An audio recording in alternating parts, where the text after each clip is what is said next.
I didn't get the finger from her. Sir? Is that a laboratory test? No, he was doing the countdown. All Oh, right, I'm sorry. you have 4:17 and you are live.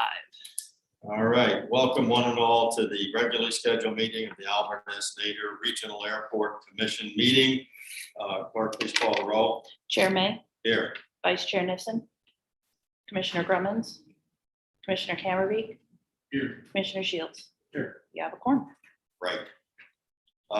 Would like to move to approve the minutes of our last meeting, 2/16/22. If there's any deletions, corrections, or additions, now would be a good time. I'll make a motion to approve the minutes. Second. Without objection, acclamation.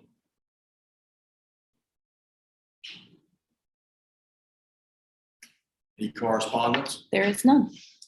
Okay. So we have with us today Turner Bradford from McFarland Johnson, our consulting engineering firm, who will give us a brief update on the airport projects as their current status. Turner, you've got the floor.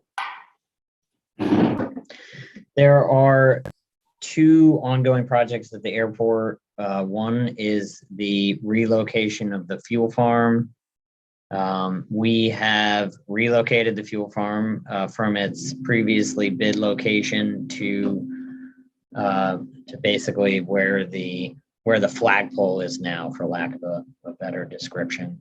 And so we are finalizing the design of that system. I don't know, did you guys lose me? Keep going, we hear you. Okay. And the electrical connections to run it, and the removal of the existing fuel farm and its equipment as well. We've been in contact with some manufacturers of, package systems. And so our goal here is to make sure that we can get this bid within the project funds, because we don't want to do the whole dance of where do we find more money. I think we're going to be close, but I am cautiously optimistic right now that we can get both tanks in that location. And there'll be a little bit of pavement that will be extended from the apron to the tanks so that a plane fueling can sort of pull off to the side and not obstruct the taxi lane as it passes in front of the terminal. So our hope is to have that wrapped up here imminently, and out for bid by the end of the month. Great. So what about the AOS relocation? So the AOS, actually, the other project that we have ongoing is the extension of the taxiway. So we're working through initial design of that, the grading, the lighting, the drainage, the pavement design. I would say, end of April, we hope to have a preliminary design on that for review. We're also working through finalizing wetland permitting, because as you head down the hill, there are some wetlands there that we will impact. But that is all going well. The AOS, we've done initial analysis and planning that sort of went into the grant application. The grant application was successful, and so I think right now that's sort of in the stage of the city deciding whether or not to accept the grant, and we'll need a resolution to accept the grant. Okay. Have you prepared such a resolution that we could submit to the council? I have not, but I can. Well, if you would, and get it to Carrie, and then she'll get it to me, and we'll get it on the council agenda at this end. So Okay. they can plan for that activity. Now, we discussed some additional funding that might be coming to the airport, and we discussed possibly using that to realign the entrance road. Could you talk about that a little?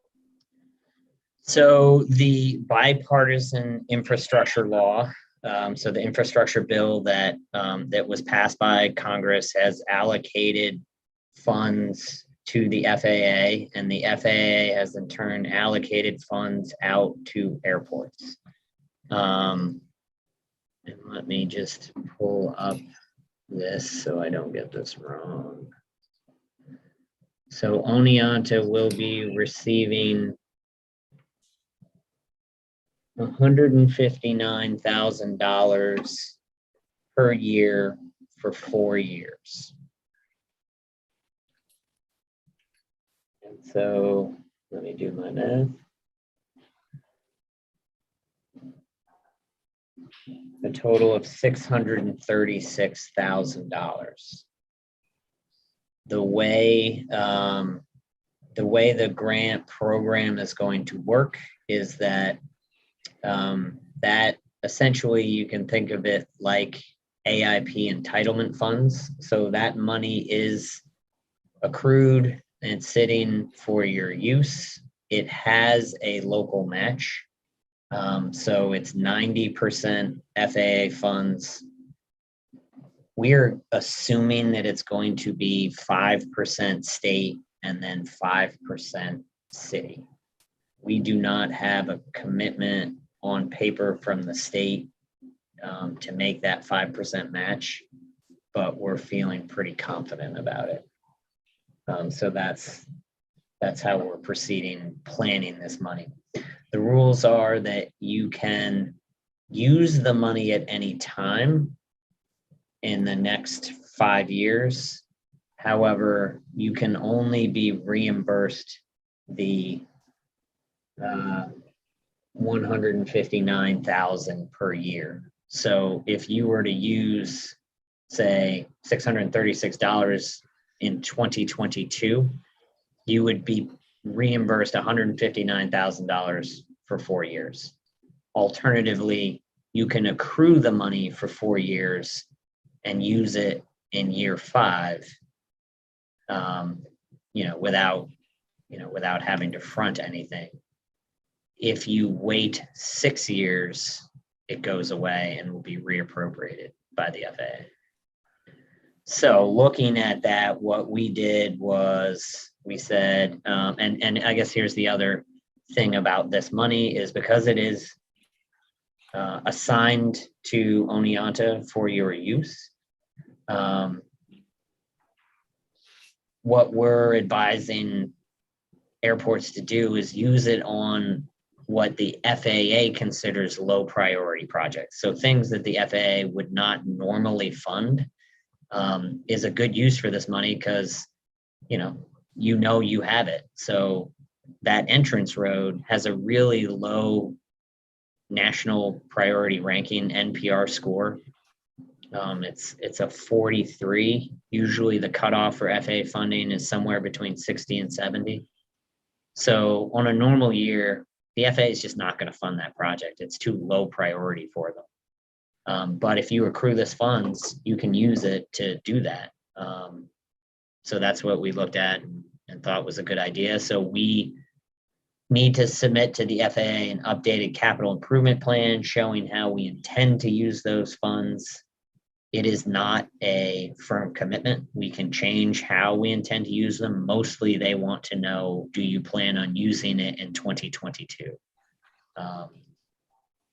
So I think we're showing right now accruing the funds through 2025 to design the entrance road and then using the remainder of the funds to relocate the entrance road in 2026. Do you have any idea what the cost of the design of the road will be? I'm just making it up right now. I'm currently showing $150,000 for design, $540,000 for construction for the total, that's the total amount of, whatever the 90% funds that would be available. Sure. But I'm just making that up right now. And can these be combined with any of our, annual set aside from the FAA? You are allowed to combine this money with other funds. However, what they will do is issue two separate grants. So they are not, on their end, they're not allowed to mix these funds into a single grant. So they can issue two grants for one project, and that's how they would approach it. But as long as it is a complete AIP eligible project, yes, we can use the funds together on a project. So shift over to our pavement management report. How does that come together and what does it look like? So that was finalized, sent to Jose. We got a couple comments. And I believe we addressed them and sent them back. I don't know that we've gotten final buy-off from him on that. I'm trying to think. I can probably pull it up to see what it says. Well, I'll tell you what we currently have is in 2026, we are requesting a runway rehab. At that point, you're going to have all the rest of your payment will be, pretty new. You have the taxiway on the runway 6 end, the rehabbed apron, and a new taxiway out to the 2-4 end. The only other piece of pavement, it will be the runway. Off the top of my head, I think it is like a 70 for a PCI, which is right on the cusp of eligible for a rehab, but by 2026 it will certainly have dropped into the eligibility for rehabilitation. Is there any maintenance that needs to be done to that in the interim? I mean, certainly you can always crack seal. Never a bad thing. Honestly, for the other thing you can do is what they call rejuvenate, which is think of a driveway sealer.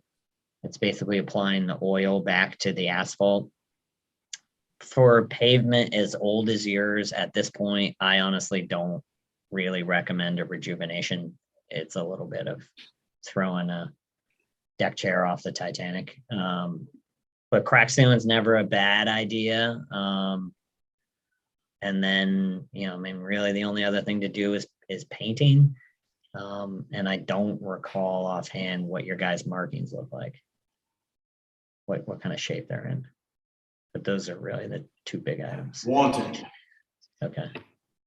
They're in need of, if we're going to look to rejuvenate, or let's take rejuvenation off the table. If we're going to look to replace the runway in the 2026 timeframe, it probably doesn't make a lot of sense to spend a lot of money on what we have right now. I wouldn't break your budget on it. I will tell you that if we really wanted to, the FAA would be open to a discussion for a crack sealing. And once you crack seal, so striping is not typically eligible. They consider that to be maintenance, and they consider that to be the responsibility of the airport. However, if you rejuvenate or crack seal, you're obviously covering up your markings, and then markings are eligible. So we can ask the FAA if they're willing to do a crack sealing and marking project. To them, that's not a big ask. They can squeeze those in, in 2023, 2024. Could they get that done? Yeah, absolutely. If that's something. So how do we make that request? We call our buddy Glenn and say, hey, we'll send him a bunch of pictures, say we've got a bunch of cracks. We'll point him to our pavement management program and ask. Can you make that happen? I will do that. Sure, make it. So I've got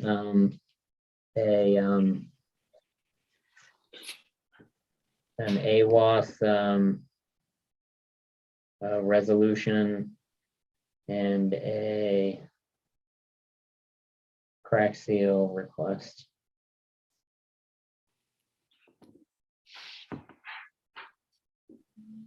We can keep them here. All right, Turner, thanks for the update. Mhm. Just hang in there for a little bit. Sure. Lou, any questions for Turner? Martine, any questions? No, no. Mike, any thoughts? Questions? I'm and safely make the assumption that you gentlemen saw the new sign at the entrance to the Very airport. Very nice. So we're making some progress there. I don't really have anything else to share. So if no one else does, I would look for a motion to adjourn. I'd be happy to make that motion. I'll second.